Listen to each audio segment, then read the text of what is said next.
Les amis, salut, vous avez compris, objectif consuel dans cette vidéo. Mais avant, on a quand même un petit peu de boulot à faire. Je vous explique tout ça après le générique.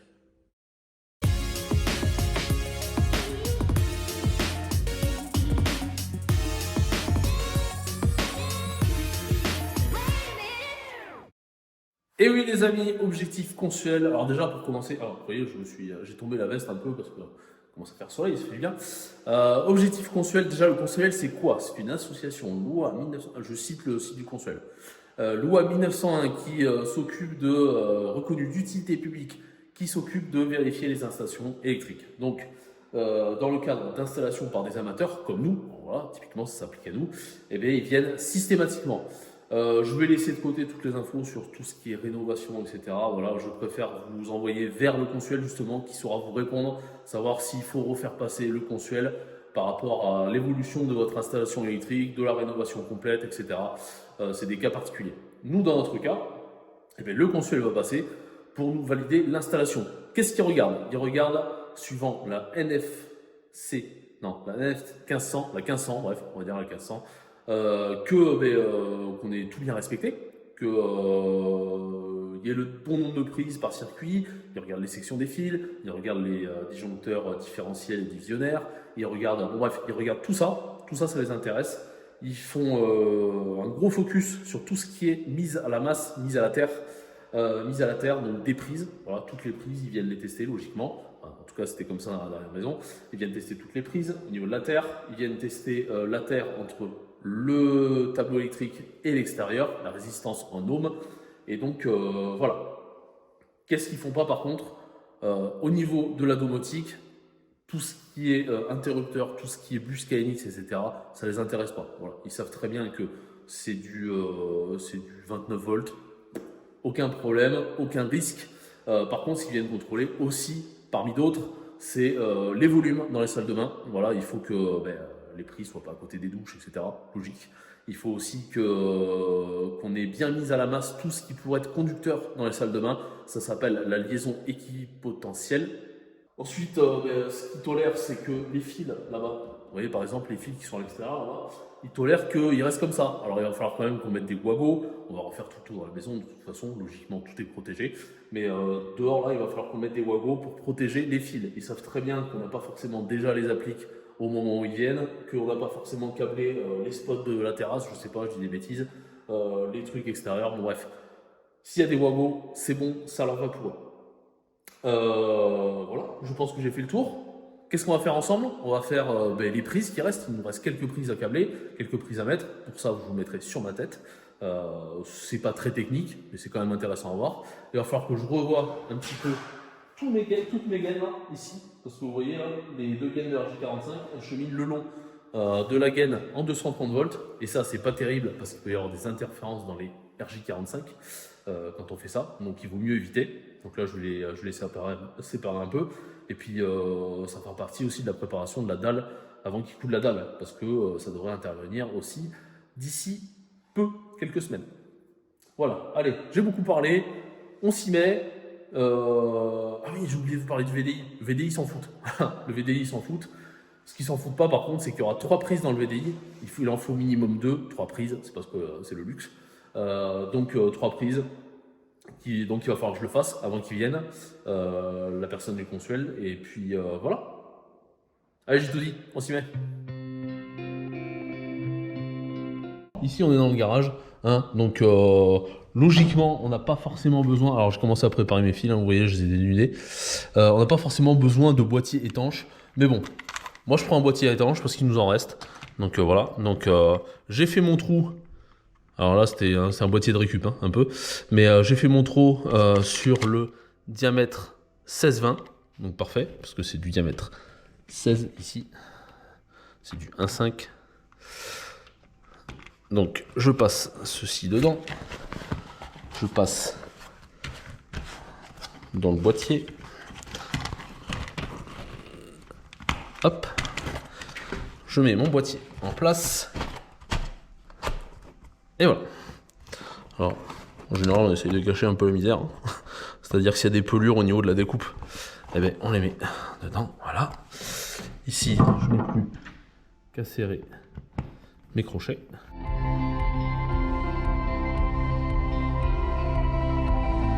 Et voilà. Alors moi ce que je fais, c'est que je dévisse un petit peu les vis du centre, là où je vais venir mettre mes prises, histoire de avoir un petit peu de marge pour les mettre en place. Ok. Alors, je me suis préparé mes prises. Alors là, on va mettre des prises simples vu que c'est pour le garage. À l'intérieur, on a des prises noires affleurantes qui sont plus jolies, voilà, parce qu'on va faire une espèce d'ambiance prise noire, voilà, à l'intérieur. Donc voilà, des prises simples. Ici, la particularité, c'est que la partie où on vient raccorder se situe en haut et ça dépasse quand même pas mal. Donc du coup, on s'est déjà fait avoir à l'intérieur. On essaye de sortir les gaines en bas. Comme ça, en bas, on n'est pas gêné. On peut venir mettre les fils ici et on n'est pas embêté. Donc, je vais prendre ceci. Donc, j'ai déjà préparé mes ponts. Voilà, les ponts qui vont venir derrière la prise d'après.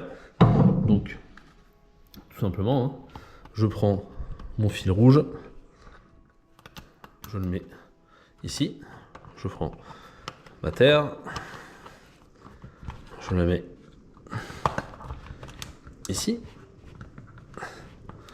Alors bien s'assurer que ce soit bien enclenché, hein. N'hésitez pas à tirer dessus. Et ensuite le neutre. Neutre ici. Voilà. Donc là c'est pareil, au niveau de mes ponts, je me suis bien assuré que ce soit bien mis. Et donc là, je vais pouvoir mettre ma prochaine prise.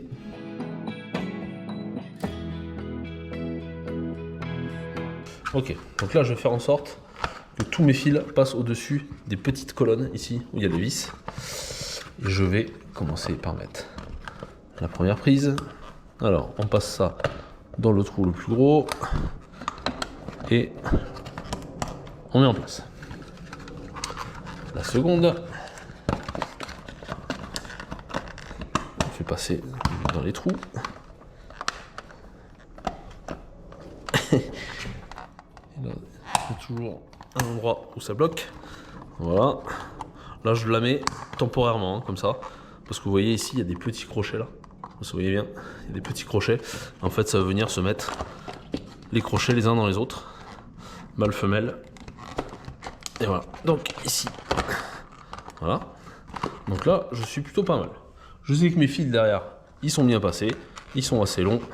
Bref, pas que ce soit trop court non plus, hein. Parce que si c'est trop court, forcément, ça va venir tirer dessus. Et c'est pas bon.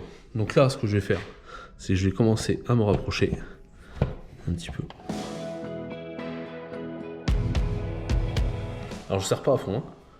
Je serre de façon à ce que ici, je sois bien en affleurement comme ça là, pour pas que les crochets s'en aillent. Et donc là, j'essaye de mettre bien droit. Alors on peut faire avec un laser, on peut faire avec le niveau, on peut faire à la vue. Par exemple, là je sais que ma découpe elle est parfaite. Hein, j'avais déjà vérifié au laser, donc du coup je sais que je peux me mettre parallèle au boîtier qui est derrière. Je le vois, hein, partout là. Vous voyez par exemple au niveau des V ici, hein, si on voit qu'on est pareil, c'est qu'on est pas mal. Donc là je peux serrer les côtés. Parce qu'en serrant les côtés, je sais que les liaisons boîtier-boîtier, enfin boîtier-boîtier, prise-prise, n'ont pas bougé. Voilà, je vais serrer celui-ci. Là.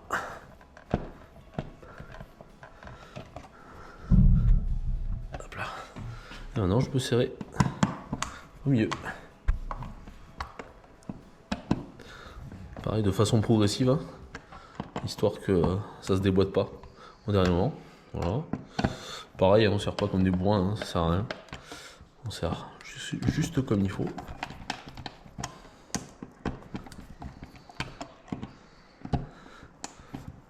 Et voilà, mes prises sont montées. Donc c'est pas bien difficile. J'ai juste oublié de dire un truc, c'est que pour les prises qui sont à l'intérieur, en fait, je viens mettre un peu de silicone dans la gaine, histoire de garantir mon étanchéité. Le silicone, alors je sais qu'il y en a qui pourront dire ouais mais si tu mets du silicone, comment tu pourrais enlever tes fils si tu as besoin, etc.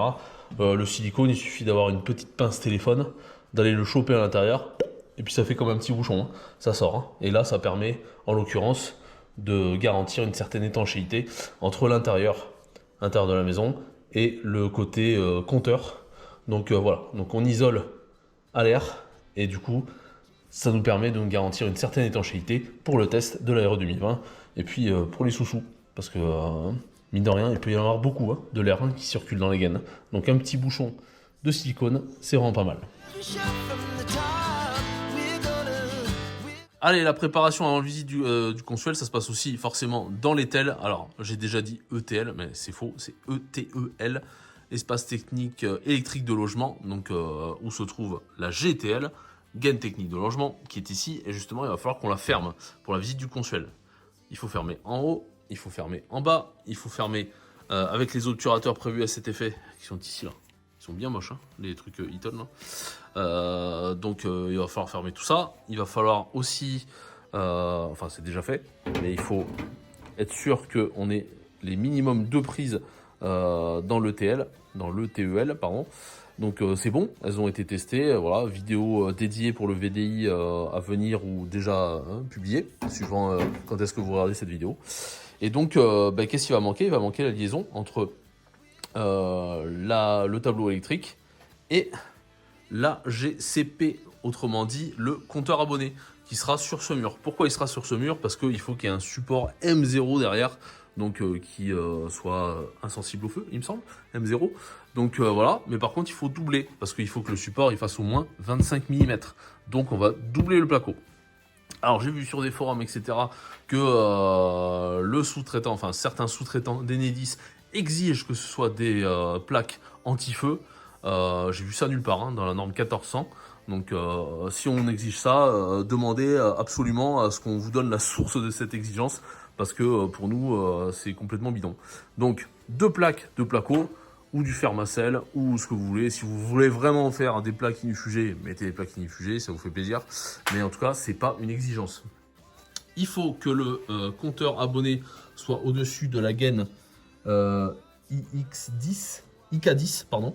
IK10, c'est les gaines noires, comme ça. Alors là, on voit pas très bien. Je vais vous la montrer dehors, ce sera plus simple. Donc, c'est la gaine qui est dehors, ici, là. Et donc, cette gaine avec un petit liseré blanc, vous voyez. Et en fait, c'est cette gaine qui, quand vous avez un vide sanitaire, doit aller dans le vide sanitaire et remonter là-bas au niveau du compteur abonné. Alors nous, l'autre fois, il est venu, il nous l'a fait sur la gaine rouge là-bas, je sais pas si vous voyez. C'est la gaine rouge qui est fixée là. Donc c'est pas bon, il va falloir que je déscotche et que je le fixe sur ça là. Voilà pour cette partie-là. Et donc ensuite, il va falloir qu'on fasse donc la liaison entre le tableau électrique et l'aplomb de la GCP, le compteur abonné. Donc pour ça, j'ai pris du fil de la gaine. Alors je me rappelle plus comment elle s'appelle cette gaine, j'oublie toujours le nom, je vous le mets en bas. Du câble en 2x16, voilà, pour faire la jonction. Ce câble 2x16 ira dans une ICTA de 25, voilà, 5 mètres, ça suffit largement. Et donc ça courra dans la dalle et ça remontera en bas du compteur Linky. Donc pas de problème là-dessus, c'est autorisé, il n'y a pas de problème. Ça permet d'éviter d'avoir des goulottes moches là qui passent partout. Quoi qu'il arrive, il va peut-être falloir qu'on en mette des goulottes parce qu'on aura des liaisons qui viendront d'ici et qui iront soit pour le VDI, pour la fibre, pour le télécom normal. On a aussi des liaisons qui iront au niveau du portail là-bas, etc. Donc voilà, donc on va s'en occuper. Soit on le passe dans la chape, soit on le passera plus tard sur les goulottes. Bref, là, ce qui nous intéresse, c'est fermer tout ça et puis passer cette gaine pour remonter là-haut.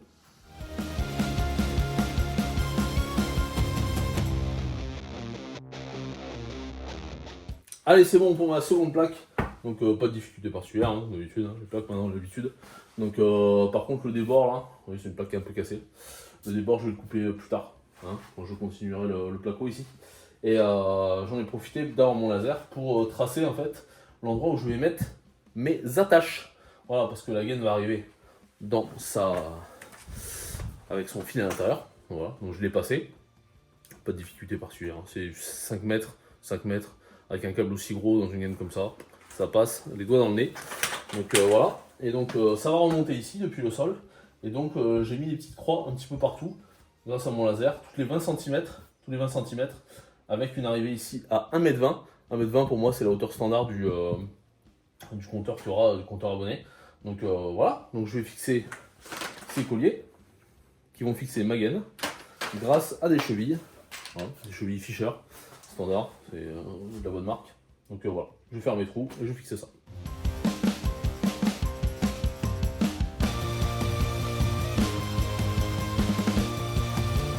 Allez, l'alimentation c'est bon, j'ai terminé, je vais laisser ça comme ça, j'espère qu'il y aura assez de jeux pour les sous-traitants d'analyse qui vont venir installer la coupure générale plus le compteur abonné. Donc voilà, j'ai décidé de ne pas la raccorder de l'autre côté là, au niveau du tableau électrique.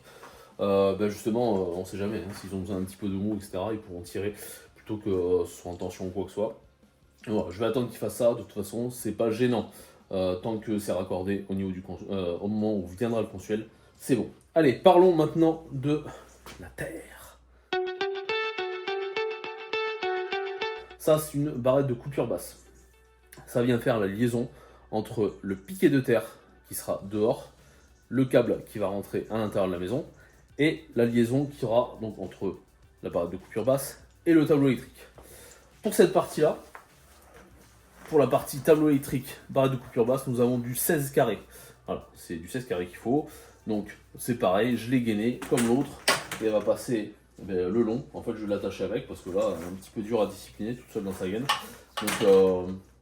Donc voilà, donc je vais le passer là, je vais le remonter là et puis je vais mettre ma barrette de coupure basse ici, à côté des fourreaux. Ensuite, pour aller vers l'extérieur, pour assurer la mise à la masse, la mise à la terre plutôt, tout simplement, je vais mettre du câble en 25 mm carrés. C'est pareil, c'est obligatoire, 25 mm carrés. Et ce câble, je l'ai pas. Enfin, si je l'ai, quelque part dans mon garage, là où on habite actuellement. Mais du coup, il va falloir que je mette la main dessus avant que le consuel vienne. Pour l'instant, c'est pas trop grave. De l'autre côté du câble, en 25 carrés, on a le piquet de terre. Ça va bien relever. Le piquet de terre qui est. Alors là, j'ai pris du 1 mètre. Sachez que suivant la nature de vos sols, etc., il faudra adapter soit cette longueur, soit le nombre de piquets de terre, soit la répartition des terres, etc. Je sais qu'il y a des personnes qui font carrément tout le tour de la maison avec le câble de terre de 25, avec des piquets disséminés un petit peu partout autour, pour avoir une bonne valeur. Ici, nous avons de la terre argileuse. La terre argileuse, ça conduit super bien. Donc, la dernière maison, le consuel avait bien rigolé, parce qu'on lui avait dit qu'on avait planté le piquet d'1 mètre, que c'était un petit peu galère, parce que bon, il faut y aller quand même, pour planter 1 mètre dans la terre argileuse, et il nous avait dit, mais en fait, si vous vouliez avoir une bonne valeur, on avait une bonne valeur avec les 1 mètre, mais vous auriez planté une fourchette, ça suffisait largement. Ah, d'accord, bon, on le saura pour la prochaine maison. Donc la prochaine maison, c'est maintenant. Donc ici, c'est particulièrement argileux. Je vais essayer de planter quand même un minimum 40-50 cm, et si je vois que je galère pour aller plus loin, tant pis. Je couperai, et puis ça fera l'affaire. Voilà, allez, on fait la partie intérieure avec la barrette de coupure basse et le câble en timelapse, et on se reprend après pour aller planter ça. What's up is down, what's left is right. Chasing stars and holding you. Donc j'ai mis ma barrette en place. Vous voyez que ça bouge. Et cette partie-là, ça permet qu'on ait accès, hop, vous voyez, au trou oblong là-bas pour venir fixer notre barrette. Donc là, je vais le remettre droit. Je sais pas s'il y a une obligation pour la mettre droite. Donc je préfère, c'est plus joli. Donc hop, je resserre cet écrou, et donc ici je vais dévisser là. Donc je vais dévisser là pour mettre mon fil de terre. Ça n'a rien enlevé entièrement. Hop, là ça devrait passer. Donc j'ai dénudé mon fil de terre ici. Je vais mettre comme il faut. Là.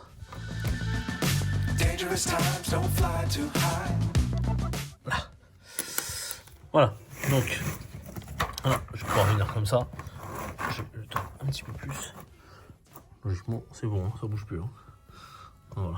Donc là, je vais venir mettre la gaine jusque là. Et ensuite, je vais le faire passer. Pas évident, faire passer comme ceci. Et je vais mettre des tirapes ici pour que ça bouge plus. Voilà, comme ça, quand on viendra couler la dalle, il sera bloqué en position. Il ne bougera plus jamais.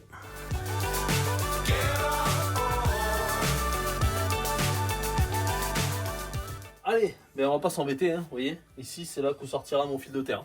Mon câble en 25. Donc du coup, ben, je vais planter mon piquet ici. Justement, l'eau fait que ça a dû ramollir un petit peu la terre, donc je devrais pas trop être embêté.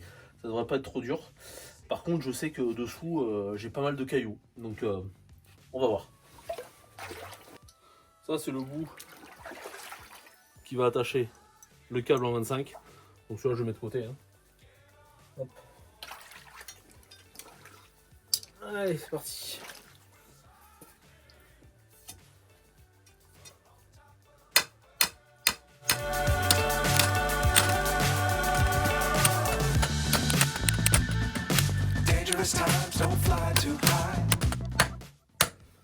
Allez, c'est pas mal.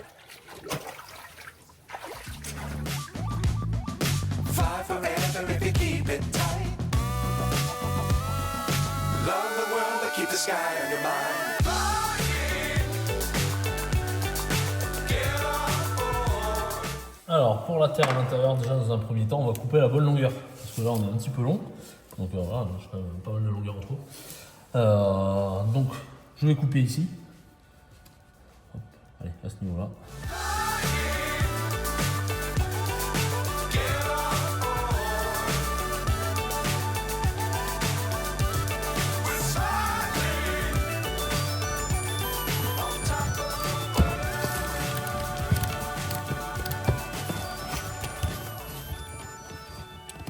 Et voilà. Et là c'est bon, on est nickel. Voilà pour ce qui est du raccordement de la barrette de coupure. Allez, passons maintenant au DCL. Alors qu'est-ce que c'est le DCL? C'est une espèce de boîtier d'encastrement ici, où on vient mettre tout simplement des suspensions, une ampoule simple, voilà. Donc c'est ceci. Et en fait, comment ça marche? C'est un boîtier étanche, tout simplement, boîtier étanche. On fait passer la gaine à travers. On a mis notre silicone là.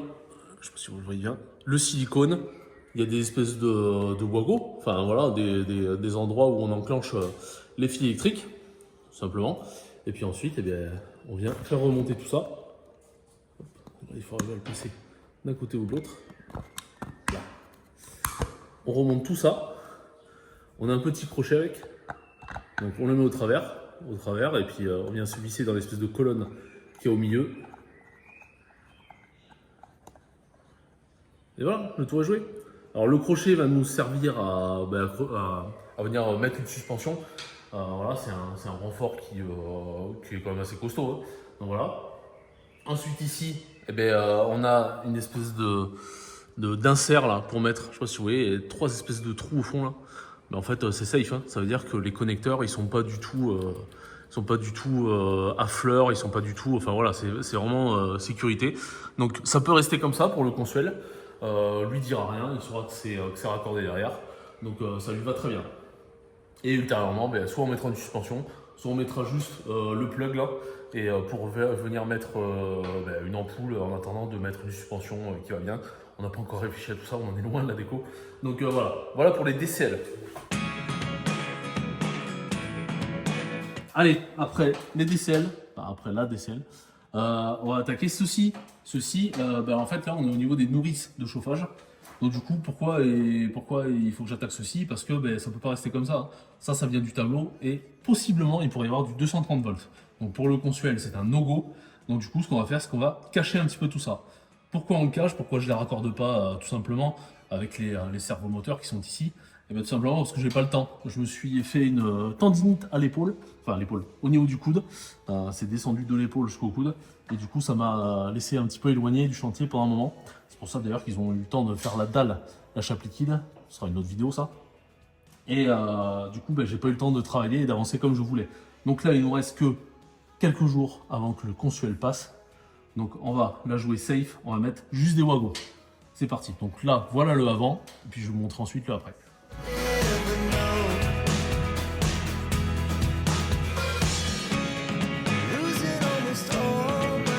Et voilà, donc là c'est terminé. Hop, je vous reprends, si j'arrive.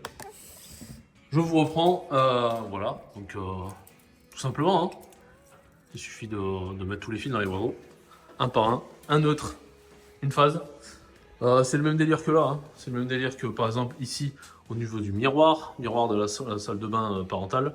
Donc on a mis une sortie de fil et on a mis des wagons en attendant. Il va falloir que je prenne mes wagons et que j'aille maintenant dans la cuisine. Parce que dans la cuisine c'est le même délire. Vous voyez, tous les fils qui dépassent, tous les fils qui sont à nu, enfin, et où on pourrait potentiellement aussi électrocuter, eh ben, il faut les protéger avec des wagons. Là, c'est pour la hotte. Ici, ils sont un peu dedans, mais ça va être pour la table de cuisson. Ici, c'est les câbles des 2 prises là-bas qui repartent. Donc voilà, donc tout ça, il faut vraiment être sûr qu'on a protégé tous les fils. Hein. Comme ici, hein, dehors. Vous voyez, les fils, ils sont protégés aussi. Voilà. Allez, pas besoin de vous remontrer tout ça, vous avez compris. On va passer cette fois au garage pour aller fermer la GTL.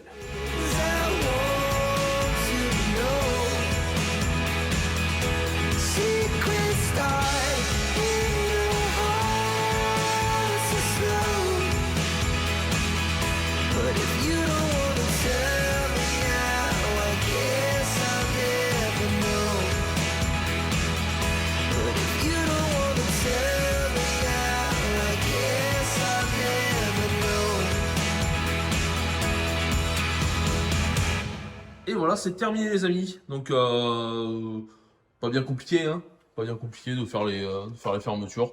J'ai décidé d'opter pour les aimants, donc comme vous avez pu le voir, enfin comme vous avez pu le voir rapidement, les aimants, ça tient suffisamment. Il a fallu quand même que je compresse un petit peu les gaines à certains endroits, donc j'ai mis des barres de renfort un petit peu que j'ai pour aplatir un petit peu les gaines. Mais bon, c'est propre.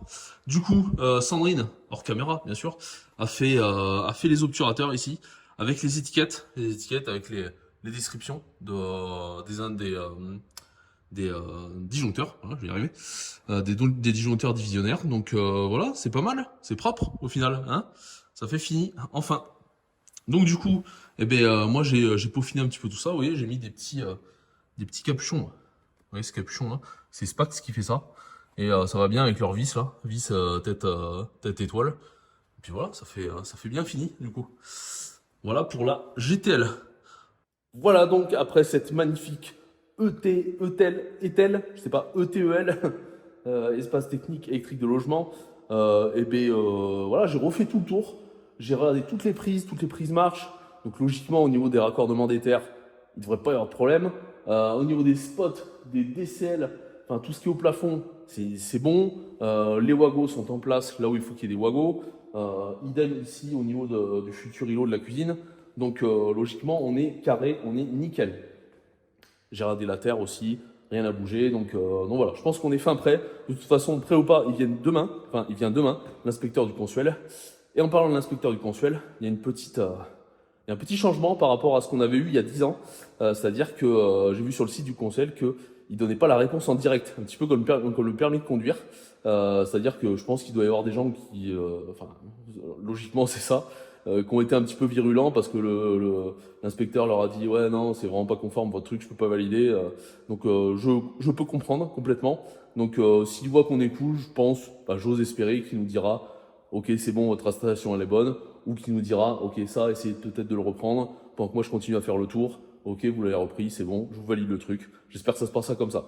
Pareil, je sais pas s'il voudrait être filmé, donc on verra bien. Soit on va enchaîner demain avec une petite vidéo bilan pour vous montrer un petit peu ce qu'il a contrôlé, le focus qu'il a fait, en tout cas par rapport à une installation domotique. Et s'il veut être filmé, cool, on pourra le suivre un petit peu sur son inspection et sur les trucs qu'il veut vraiment faire attention que ce soit bien dans la norme de la 1500. Voilà les amis, on se dit à demain. Le Consuel est passé, le représentant du Consuel est passé. Alors il n'a pas souhaité être filmé, non pas qu'il voulait pas, hein, mais c'est juste que légalement, voilà, on n'est pas filmé. Donc ok, je respecte totalement, il n'y a pas de problème. Donc je ne vais pas faire du suspense, hein. L'installation est bonne. Il y aura juste une petite observation. Il faut qu'on remplace le disjoncteur différentiel qui gère les deux modules de la PAC. On a mis un 40 ampères, il faut mettre un 63 ampères. Pourquoi? Parce que d'habitude, on additionne les deux valeurs des disjoncteurs divisionnaires, donc la 32 plus 16, ça fait 50, et logiquement on divise par 2. Ça nous fait 25, donc avec un 40, on était large. Sauf qu'il nous a dit, le problème c'est qu'avec, on a une directive en fait, c'est qu'avec les packs, il y a des fois il y a des grosses résistances à l'intérieur, et ce qui fait que ça fausse un petit peu le calcul. Donc il vaut mieux mettre un 63, vous serez tranquille. Donc on mettra un 63, on va le remplacer. De toute façon le 40, je pense qu'on va peut-être s'en servir ailleurs. Au pire, on le renverra, au pire, on le revendra, peu importe. Mais il faut le remplacer en tout cas. Donc voilà, c'est la seule observation. Et donc, sur notre espace, personnel, sur le site du Consuel, en fait, on recevra un document où il y a cette observation. Et en fait, il faudra dire ok, j'ai pris en compte l'observation, j'ai fait les changements qui s'imposent. Et du coup, mon installation est conforme. Et là, on recevra le document officiel du Consuel comme quoi l'installation est bonne et qu'on peut avoir l'électricité via le fournisseur d'énergie. Donc voilà, donc le tableau, il était super admiratif. Il a dit, c'est madame qui a fait ça, bah, franchement, super, chapeau. Si certains professionnels pouvaient faire autant de la qualité, bah, ça pourrait être bien aussi. Voilà, petit clin d'œil. Mais en tout cas, voilà, il était super, super admiratif devant le tableau et devant la construction et la partie aérée un petit peu de tout ce tableau. Donc voilà, donc big up à Sandrine, merci à elle. Elle a fait un super boulot. Qu'est-ce qu'il a fait en détail? Eh bien, en fait, il a contrôlé toutes les terres. C'est pour ça que je lui ai retiré un petit peu tous les caches partout. Comme ça, je retirais les caches. Et puis lui, tac, tac, tac, il a regardé toutes les terres. Toutes les terres sont bonnes et quelque part c'est bien, c'est rassurant. Parce que moi j'avais testé avec une lampe comme quoi tout marchait, donc il y a l'électricité partout, pas de problème. Seulement les terres c'est un petit peu plus compliqué à contrôler. Donc lui il a les appareils exprès, il m'a contrôlé les terres, c'est cool. Il a contrôlé aussi les volumes dans les salles de bain, c'est-à-dire l'éloignement des prises avec les endroits où, genre les baignoires, les douches, etc. Donc ça c'est bon. Il a fait aussi un contrôle de la liaison équipotentielle des deux salles de bain. Donc qu'est-ce qu'il fait? Eh bien, il regarde tout ce qui est métallique, tout ce qui pourrait conduire l'électricité au niveau des salles de bain. Donc il a regardé les menuiseries qui sont en aluminium, ça peut être conducteur. Donc il a regardé, c'est bien mis à la masse. Il a regardé aussi même ici les structures du placo, c'est mis à la masse. Il a regardé un petit peu les spots. Il a dit ouais c'est bien, vous avez choisi des spots qui sont recouvrables, c'est-à-dire une petite étiquette là. Donc ça veut dire que c'est recouvrable. Et elle m'a dit c'est le mieux parce que des fois même les spots à LED chauffent, même si c'est pas de l'halogène. Les LED chauffent moins que l'halogène quand même, bien sûr. Mais en tout cas, vaut mieux prendre des spots comme ça exprès. Parce qu'il m'a donné l'exemple de l'endroit où il avait vu qu'en fait ça avait commencé à un petit peu se consumer au-dessus du spot. Il a dit là il peut y avoir un gros danger. Donc faire attention, voilà, je passe le message. Et voilà, donc il a regardé aussi les câbles qui arrivaient comme ça. Donc il a dit super, vous avez mis des wagos partout, c'est top. Et voilà. Ensuite, il a mesuré la valeur de la masse qui va jusque dans la Terre. Donc on est à 4,79 ohms. Il m'a dit, c'est large. Et il commençait à me ressortir la fameuse phrase qui m'avait sorti déjà il y a 10 ans. Vous savez, ici, il y aurait juste à mettre une fourchette et puis c'est bon, ouais, ça passe. Ouais. Vous m'avez dit la même chose il y a 10 ans. Ah d'accord, ouais, parce que c'était le même contrôleur. Donc voilà. Donc la terre argileuse, c'est de la daube pour tout, parce que ça craque, c'est pas bon pour les fondations, c'est une catastrophe. Sauf que là, pour la mise à la masse, c'est juste un bijou. Voilà les amis. Eh bien c'est bien, ça vient conclure positivement cette vidéo, donc n'hésitez pas à mettre un petit j'aime, comme nous on aime avoir ce Consuel. Petit commentaire, petit abonnement, voilà, comme d'habitude. Et puis nous on se dit à la prochaine. Les amis, d'ici là, portez-vous bien. Ciao, ciao.